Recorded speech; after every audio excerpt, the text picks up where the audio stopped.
welcome back lagi ya di channel YouTube saya. Silakan nanti like dan subscribe ya.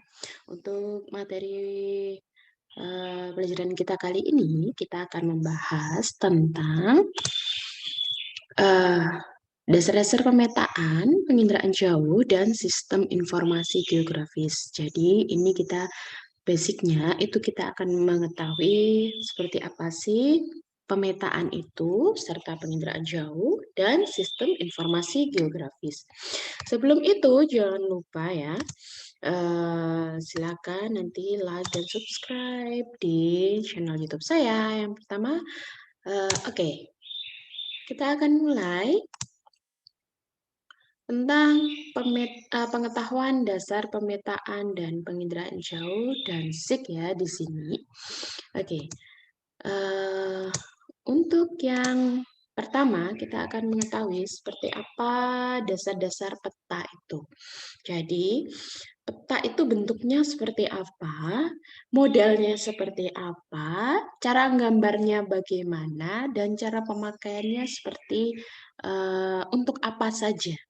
Ya, jadi beda antara peta, penginderaan jauh, dan SIG ini berbeda fungsi dan bentuknya.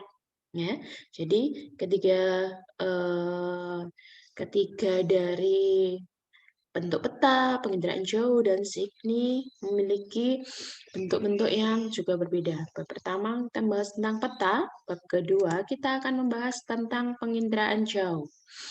Jadi, kalau untuk yang peta bentuknya berupa di bidang datar, bentuknya dua dimensi. Penginderaan jauh juga sama, dia bentuknya di bidang datar,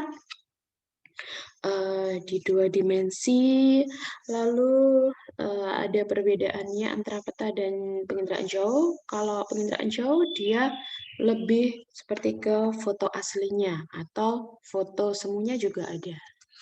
Lalu yang ketiga, kita akan membahas tentang sistem informasi geografis di sini.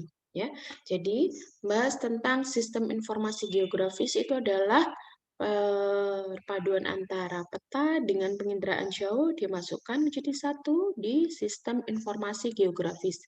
Karena sistem informasi geografis ini menyediakan informasi yang lebih beragam dibandingkan peta ataupun penginderaan jauh, karena di sistem informasi geografis itu sudah dimasukkan manipulasi datanya, ya, manipulasi datanya yang awalnya di peta nggak ada, di penginderaan jauh tidak ada, dimasukkan di sistem informasi geografis itu menjadi satu di sana, dan bentuknya pun juga sudah bisa tiga dimensi. Kita bisa lihatnya, bedanya itu di sistem informasi geografis, ya, kita sudah tiga dimensi di sini. Nah, untuk selanjutnya ya, ada dasar-dasar peta. Kita membahas yang pertama ada dasar-dasar peta dulu ya. Nah, bahasan yang pertama kita mengetahui apa sih pengertian dari peta itu ya. Peta itu pengertiannya seperti apa? Bagaimana hal itu bisa dikatakan peta atau perbedaan dengan yang lain. Lalu yang kedua, bahas tentang komponen peta. Jadi komponen peta itu apa saja sih? Isinya apa saja yang harus dipenuhi syarat utamanya. Nah, lalu yang ketiga ada pembahasan tentang macam-macam peta ditinjau dari informasinya. Jadi ada macam-macam peta, kita bisa melihat dari informasinya seperti apa. Lalu ada fungsi dari peta. Dia ini memiliki fungsi-fungsi yang beraneka macam antara peta yang satu dengan peta yang lain. Contohnya, peta jenis peta tanah itu juga akan berbeda dengan peta administrasi. Nah, ini fungsi dari peta. Nah, kita membahas yang pertama adalah pengertian dari peta.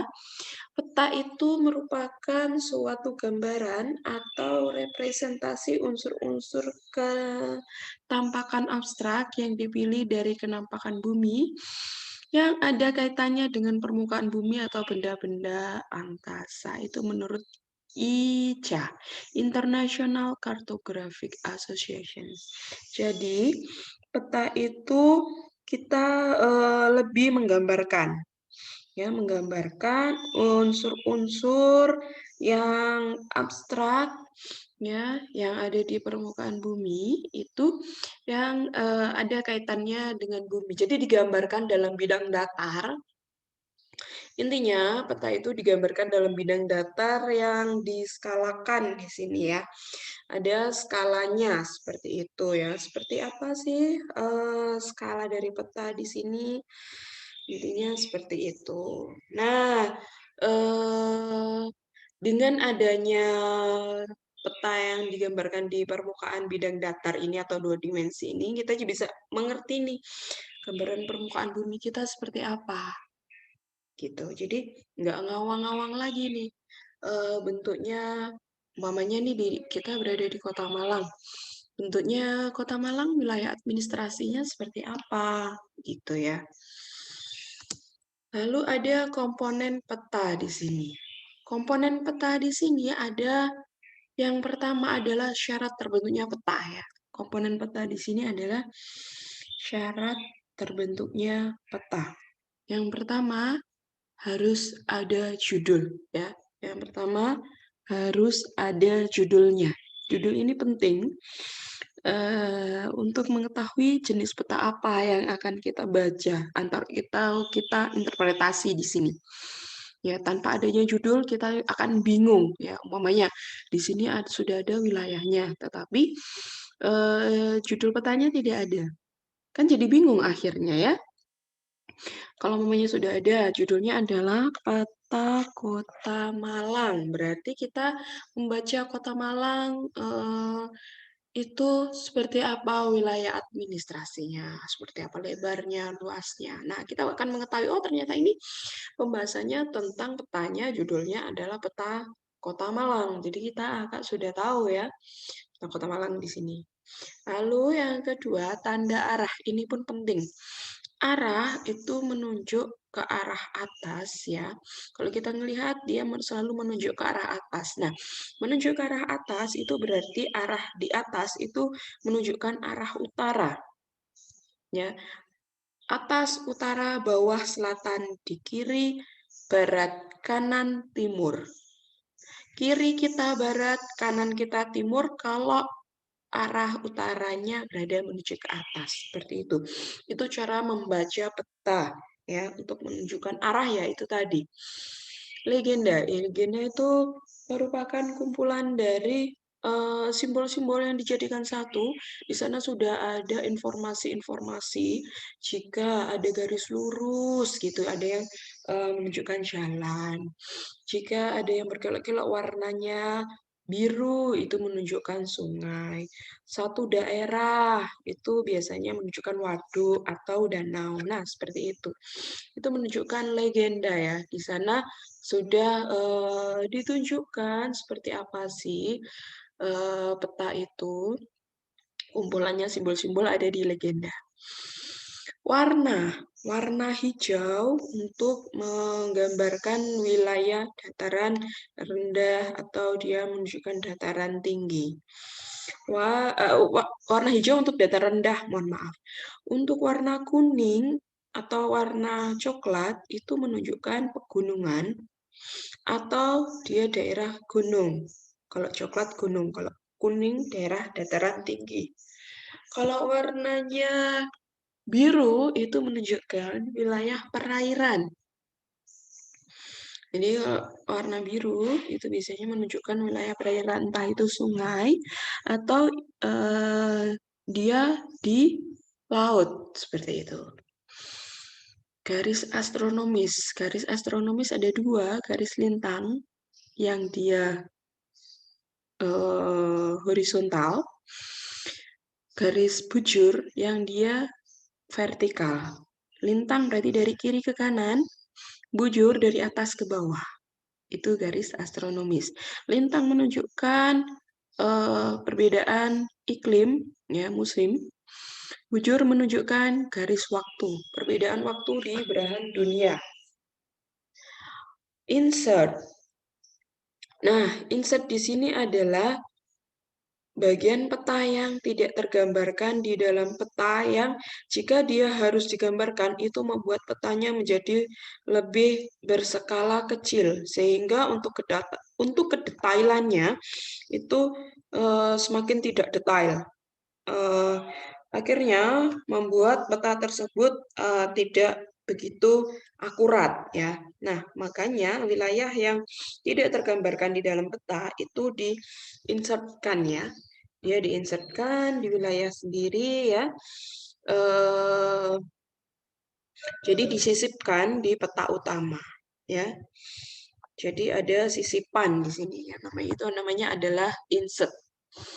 Lalu tahun pembuatan, di mana tahun pembuatan di sini adalah tahun di peta tersebut dibuat ya. Tahun pembuatannya tahun kapan? Tahun pembuatan yang baik itu maksimal adalah 10 tahun ya.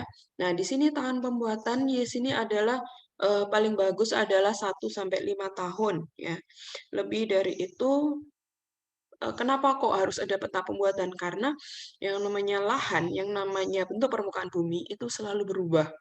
Dalam 5 tahun terakhir pun sudah gampang banyak yang berubah penggunaan lahannya. Makanya 5 sampai 10 tahun, maksimal 10 tahun. Sumber peta ini terpercaya atau tidak? Biasanya sumber petanya berasal dari Bako Surtanal, ya, Badan Koordinasi Perpetaan dan Pertanahan Nasional, seperti itu. Lalu ada skala peta. Skala peta di sini ada semakin nominalnya semakin besar, berarti peta tersebut termasuk peta besar. Semakin besar petanya, semakin besar skalanya, dia termasuk ke peta kecil. Semakin kecil nominalnya, dia termasuk peta besar, jenis peta besar. Jadi terbalik, skala peta itu antara peta dengan nominalnya. Nominalnya semakin besar, petanya semakin kecil, termasuk peta kecil. Nominalnya semakin kecil, petanya termasuk ke dalam jenis peta besar. Garis tepi itu yang membatasi peta tersebut. Jadi ada garis luar yang membatasi peta tersebut ya, itu namanya garis tepi. Lettering dan jenis huruf itu tata cara penulisan jalan dengan penulisan sungai, dengan penulisan kota atau ibu kota itu pun juga sudah berbeda. Proyeksi peta itu ada 3, equidistant, equivalent, dan yang satunya itu adalah equidistant, membahas tentang jarak, equivalent, luas ya. Jadi ada 3 ya. Ada 3 pembahasan di dalam peta itu tadi ya. Nah, untuk proyeksi, konform. Yang ketiga adalah konform. Dia membahas tentang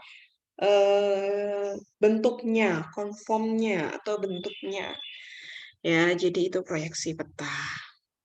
Macam-macam peta ditinjau dari informasinya, itu ada peta umum. Itu menggambarkan bagian atau keseluruhan permukaan bumi secara umum, baik kenampakan alam maupun buatan manusia. Peta tematik itu menggambarkan fenomena atau objek tertentu di permukaan bumi. Jadi perbedaan antara keduanya, kalau peta umum itu keseluruhannya, peta administrasi itu semuanya masuk ke peta umum. Kalau peta tematik itu biasanya contohnya peta curah hujan, peta iklim, peta arah angin, peta kependudukan itu masuk ke peta tematik seperti itu. Jadi lebih mengkhususkan ya, peta tematik di sini lebih khusus. Fungsi peta yang pertama menunjukkan posisi, menentukan jarak 2 tempat, memperlihatkan bentuk permukaan bumi, media informasi geografis, memperlihatkan ukuran, sumber data, dan perencanaan dan pelaksanaan pembangunan. Jadi ini adalah dasar-dasar dari peta. Sudah paham kan untuk dasar-dasar dari peta? Kalau sudah paham, kita lanjutkan ke penginderaan jauh. Nah, definisi dari penginderaan jauh, pembahasan yang pertama, pembahasan yang kedua, komponen penginderaan jauh. Yang ketiga, teknik penginderaan jauh dan manfaat penginderaan jauh adalah yang keempat. Kita bahas yang pertama, penginderaan jauh. Definisinya adalah pengukuran atau perolehan informasi dari beberapa sifat objek atau fenomena dengan menggunakan alat perekam yang secara fisik dan tidak terjadi kontak langsung atau bersinggungan dengan objek atau fenomena yang dikaji. Dasar-dasar interpretasi penginderaan jauh merupakan pengetahuan dasar yang harus dikuasai sebelum mempelajari dan melakukan interpretasi foto maupun non-foto dalam bidang apapun. Jadi intinya ada objeknya, ada alat buat fotonya ya. Jadi kita itu tidak bersinggungan langsung dengan objek yang mau difoto. Jadi ada alat untuk memotretnya, entah itu nanti bentuknya itu berupa foto atau ataupun non foto di sini. Seperti itu. Lalu yang kedua ada komponennya ya. Yang pertama ada sumber tenaganya. Jadi sumber tenaganya itu pasif atau aktif ya. Jadi kalau pasif itu fotonya dari mana ya sumber tenaganya. Tapi di sini sumber tenaganya untuk penginderaan jauh itu adalah dari sinar matahari yang utama. Yang kedua objeknya. Objeknya itu adalah bentuk permukaan buminya ya. Jadi objeknya itu adalah bentuk permukaan bumi. Sensor di sini adalah dia yang buat moto di sini menggunakan sensor apa? Atmosfer di sini adalah tutupan ya. Jadi ada tutupan, ada atau tidak tutupan awannya. Citra atau keluaran, jadi hasilnya interaksi antar tenaga dan objek ya. Interaksi itu semburan dari cahaya sinar matahari. Wahana itu alat untuk ditumpangi oleh sensor ya. Alatnya apa? Itu adalah satelit atau dia berupa pesawat, perolehan data dan penggunaan data. Itu merupakan komponen penginderaan jauh. Lalu ada teknik penginderaan jauh, data dapat dikumpulkan dengan berbagai macam peralatan tergantung kepada objek atau fenomena yang sedang diamati. Umumnya, teknik-teknik penginderaan jauh memanfaatkan radiasi elektromagnetik yang dipancarkan atau dipantulkan oleh objek yang diamati dalam frekuensi tertentu seperti inframerah, cahaya tampak, dan gelombang mikro. Itu salah satunya dari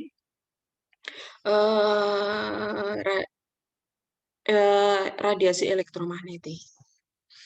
Manfaat penginderaan jauh bidang geodesi, pertanahan, kelautan, hidrologi, geologi, meteorologi, dan klimatologi, serta oceanografi. Nah, ini pemanfaatan bidang penginderaan jauh. Ada salah satunya 6 dari bidang ini. Ya, bisa dimanfaatkan oleh 6 bidang ini. Oke, ini bahasan kita dari penginderaan jauh. Untuk selanjutnya, kita akan membahas tentang sistem informasi geografi.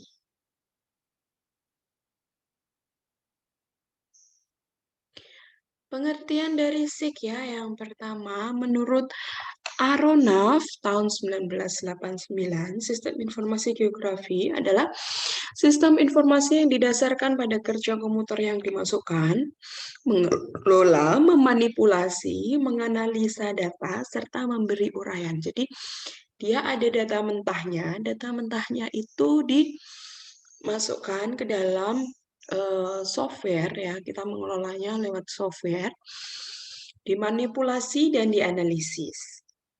Kalau menurut Petrus Parion, SIG adalah sistem berbasis komputer yang digunakan untuk menyimpan, memanipulasi, dan menganalisis informasi geografis. Jadi, SIG di sini itu gunanya untuk menyimpan, memanipulasi, menganalisis informasi geografis. Lalu yang kedua, komponen SIG itu ada perangkat keras, kita menyebutnya hardware. Perangkat kerasnya ya komputer, CPU, printer, seperti itu. Perangkat lunaknya atau kita menyebutnya software, ArcGIS, ArcView, ArcMap, ya masuk ke software. Lalu ada data. Data itu ada data spasial, ya, dan ada data atribut di sini ya. Jadi data spasial di sini berarti dia membahas tentang vektor yang berupa data vektor dan data raster dari data spasial ya. Ada data vektor, dia ada data titik, garis, dan poligon. Data raster, dia kumpulan dari piksel-piksel ya, atau gambaran terkecil dari suatu citra. Ada manusia ya, perangkat dari manusia di sini berarti brainware ya. Itu terdiri atas sumber daya manusianya sendiri. Oke. Dan ada metodenya ya. Jadi penyajiannya metodenya seperti apa? Itu komponen C. Lanjut di sini ada ruang lingkup SIP. Ya, ruang lingkup SIP yang pertama adalah masukan atau input data, di mana input data di sini mengumpulkan dan mempersiapkan data spasial dan data atribut. Ya, jadi data spasial dan data atribut dikumpulkan. Manipulasi dan analisis manipulasi di sini melakukan pengolahan pemodelan data untuk menghasilkan informasi yang diharapkan. Jadi bisa informasi yang didapatkan itu seperti apa manipulasinya. Lalu yang ketiga itu dia adalah memanajemen data. Nah, di sini manajemen data itu di mana data di situ di manajemen agar datanya itu lebih teratur ya di sini. Jadi datanya lebih teratur, lebih tertata ya. Seperti apa manajemennya ya, jadi manajemen datanya lebih teratur ya. Jadi seperti itu. Lalu yang analisis ya, query dan analisis ya. Jadi di mana analisis di sini kita menganalisis bentukannya datanya seperti ini, itu bentukannya apa? Oh ternyata bentukan di sini itu bentukan dari rumah ya, analisisnya seperti itu. Ada analisis proximity, ada analisis overlay. Overlay itu ditumpuk, jadi analisisnya lebih mengarah ke ditumpuk, lalu visualisasi itu luarannya seperti apa. Manfaat SIG. Yang pertama, itu manajemen tata guna lahan, inventarisasi sumber daya alam, dan bentuk pengawasan daerah bencana alam, serta bagi perencanaan wilayah dan kota. Itu merupakan analisis dari manfaat dari stick di sini. Jadi ada tata guna lahan, daerah A bisa digunakan untuk apa? Inventarisasi sumber daya alam, pengawasan seperti itu. Oke, sampai di sini ya perjumpaan kita. Sampai ketemu di pertemuan selanjutnya. Terima kasih, saya tutup. Assalamualaikum warahmatullahi wabarakatuh.